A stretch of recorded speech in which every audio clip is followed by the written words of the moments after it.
I'm gonna tell you why this tiny astrophotography lens is such a great videography lens as well.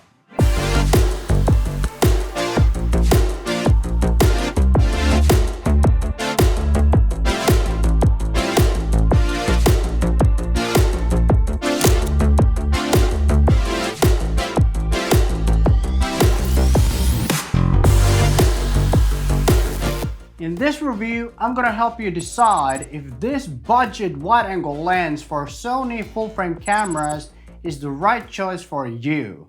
I usually use wide lenses for specific shots when I want wider shots, but I really like the fact that this lens is actually quite versatile for different kind of shots when you want different kind of framing. Because the lens has a fast aperture of f1.8, it gives you that nice bokeh, that cinematic background blur, and because of that wide open aperture, it lets a lot more light into the sensor, which makes it really good for filming in low light situations.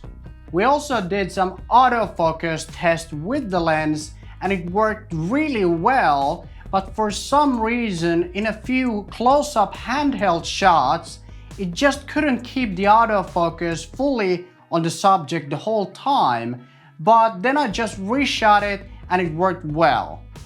We also shot some example photos with the lens, and in my opinion it's not only good for astrophotography but other kinds of photography as well.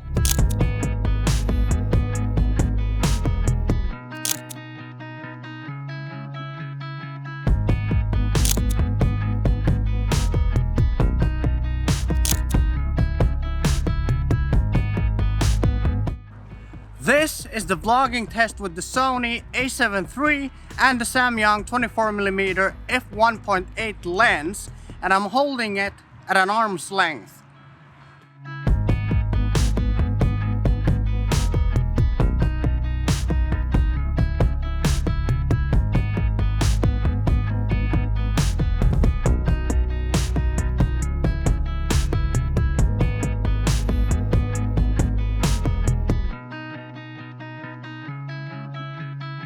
As you can see, the Samyang 24mm F1.8 is a really small lens and it weighs only 230 grams and it's only 71.5 millimeters in length.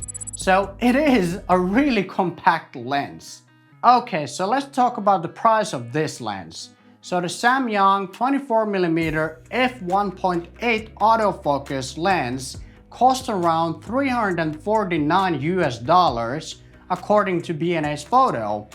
And the best that money can buy, the Sony G Master 24mm f1.4 lens cost around $1,398 US. So it's roughly around $1,000 more than the Samyang.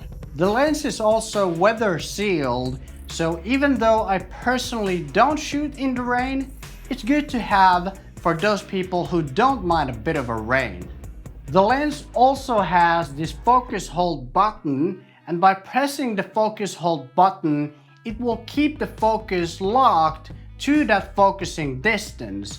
And you can also assign different functions to the focus hold button through your camera's menu settings.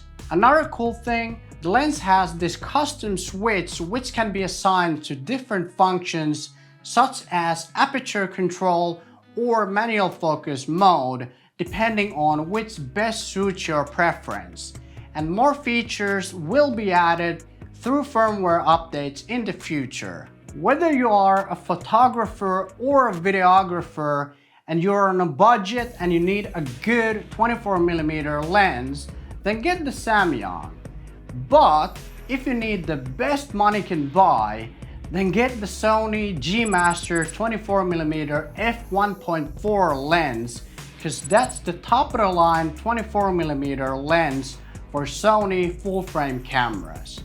If you found this video helpful and want to learn more, then I highly recommend that you watch either one of these videos somewhere here on the screen, because I think you're gonna find it helpful as well.